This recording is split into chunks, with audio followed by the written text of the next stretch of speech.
大家好，我又回来了。就问问有谁能有我这么勤奋，这么高产？2天出了4个视频，没关注的赶紧点一波关注啊！想看教学的也请往后拉。言归正传，话说我们上一个类似视频中，偶然也提起了紫方丹这副牌，没看过的同学们啊，可以来我们的频道看一波。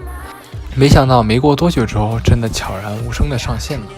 前期没有过多预告，只有说跟国外某 G 字开头的知名品牌联名，但没想到是发布会那天，紫方丹与那副 G 字开头联名牌同时在 LA 上了线，而紫色方丹也是跟某纸猫的联名。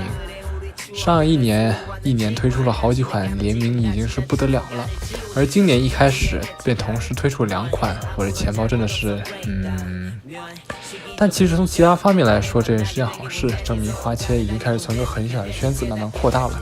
期待 Zack Miller 跟某 S 品牌的联名吧，我怕过不了审核，所以不敢说出品牌的名称，相信大家都懂的。其实我更盼望的是 Zack Miller 出一款量产的白方丹，这样的话每个人都可以用相对便宜的价格去玩耍方丹了。A1 Worldwide 刚出了这个红色棋盘没多久之后啊，就马上推出了这款紫色的 logo。这款牌在年初的时候做了一个小数量的销售，这次把胜锐1000副也卖了出去。其实红棋盘出现还是有点意外的，而紫 logo 更是毫无防备。红棋盘在很久以前在 A1 Worldwide 的视频里面已经出现过了，而紫 logo 却没有在任何地方出现过。当时看这个视频的时候，我只是认为红色棋盘只是他们私人使用的版本，并不会公开出售，而之后却啪啪打脸。假如我们用这段视频作为线索的话，那段视频里面还出现了一款牌，而且很有可能就是他们下一款的花切牌，那就是红色 logo。说实在的，个人并不是很喜欢换色的套路，但是这个红色真的是很喜欢。我们能盼望的是红色 logo 不会像紫色 logo 一样的低产量，从而经销商可以推高价格吧。还有一条线索就是 checkerboard 的鞋子，黑色和红色作为前2款已经相对推出了牌，而剩余的颜色还有蓝色和金色，其实还是很期待这个金黄色的 checkerboard。然而买不买得起又是另一回事了。在偶然的逛商场的过程中，我发现我的信仰套装，在我成为暴发户的那天，我一定要收集到这一套橙色装备。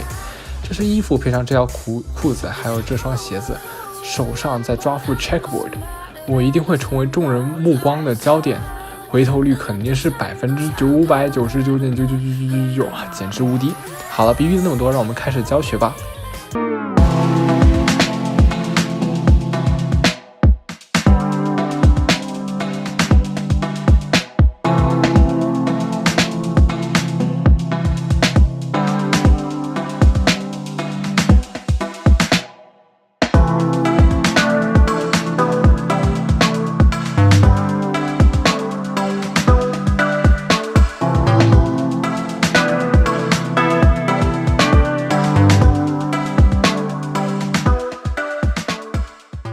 In this video, I'll show you how I do my one-handed cut re-trigger. I came up with re-trigger in 2014 as I was practicing Trigger by Nikolai Peterson. I then accidentally split the packet in 2 and I pretty much instantly knew that I had something quite interesting. Then I got it down, I put it in my video offhand, and back then it was just the one split and then I closed it right after. And that's cool and all, but not as cool as the running or the continuous version, which I came up with shortly thereafter. Now, re-trigger is a perfect combo move. As I said, you can do this continuously. It's also not as difficult as a lot of other one-handed running cuts. And it's a flourish with a lot of movement in it, so you can really sort of add your own personal style to the cut. Now, I'll go over first off how I get into re-trigger, how I close it. I'll show you the insane 4-packet version. Well, one of the packets is actually a single card, but you get the idea. And most importantly, I will guide you through a very, very subtle detail in the mechanics that'll just make it way easier for you to get this down and get it up and running. So let's get to it. So first off, you want to get into a modified scissor cut grip, like so, where you're holding the packet on the long edges instead of the short ones. And how I usually get to that position is either from a Chalier cut add-on, like so, or you can do this thing as well. You can do the classic just turning the packet like so, then doing retrigger.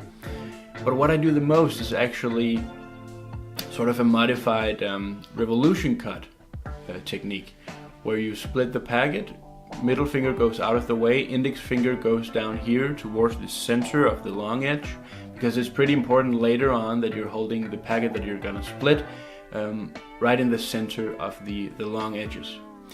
From here you can use your ring finger to help this corner of the base packet to clear the index finger, just like so. And then you're pretty much ready to go.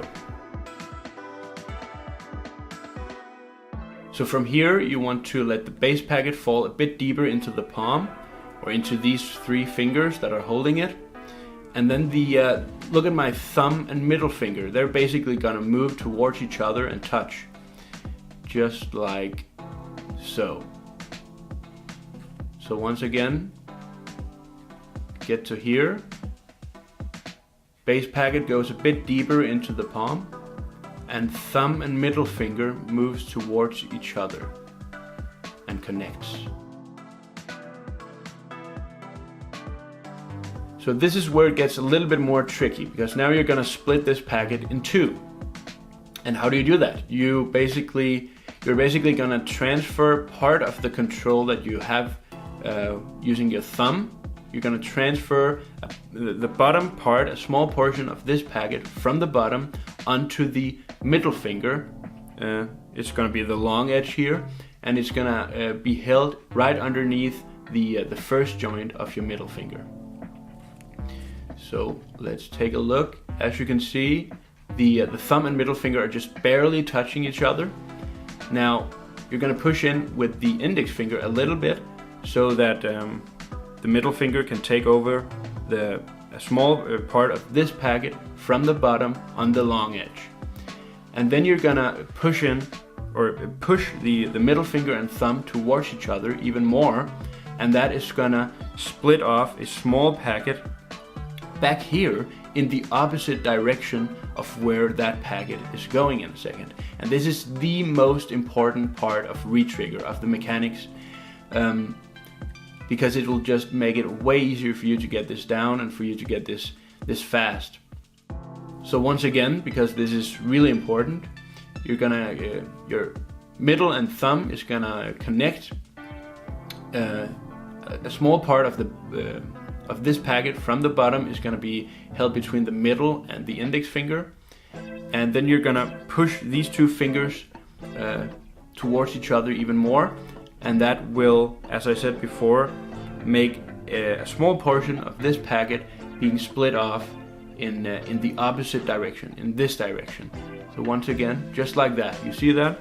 That small packet is now gonna go on bottom of the base packet, just like so.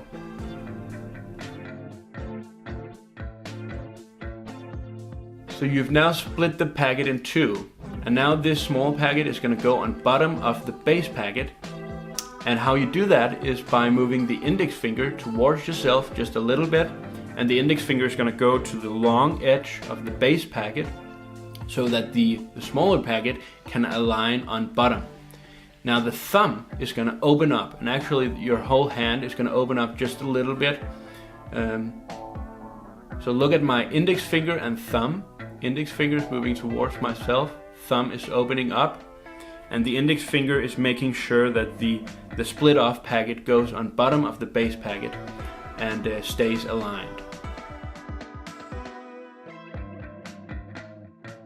So now you can either just close everything by placing that packet on bottom, or you can get into the running version, which is simply done by repeating the actions that I've just explained.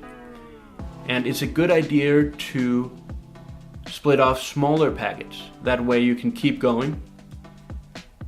And I also usually add some wrist movement, just a little bit. That'll make it look like there's a lot more happening. It really adds movement to retrigger. So for the 4-packet version of retrigger, I suggest you get retrigger, or the running retrigger, down first, and instead of just splitting that packet and placing it on bottom, you're gonna split the packet and at the same time strip off a single card from the bottom of the base packet using your thumb. And it's a good idea to have a little bit of moisture on your thumb. That way you maintain control of that single, just like so. And it's very important how your thumb is placed or positioned on the long edge of the packet. Now, I usually hold the packet sort of on the side of my thumb. That way I have a lot of room to move this around. Then I split the packet in two and at the same time strip out the single. And in the beginning, it's just sort of resting on the thumb, just like so.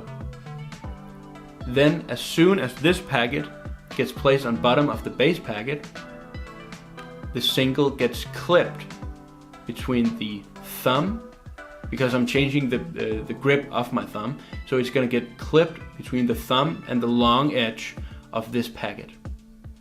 And how you and the way you place the single card on bottom is simply by repeating retrigger.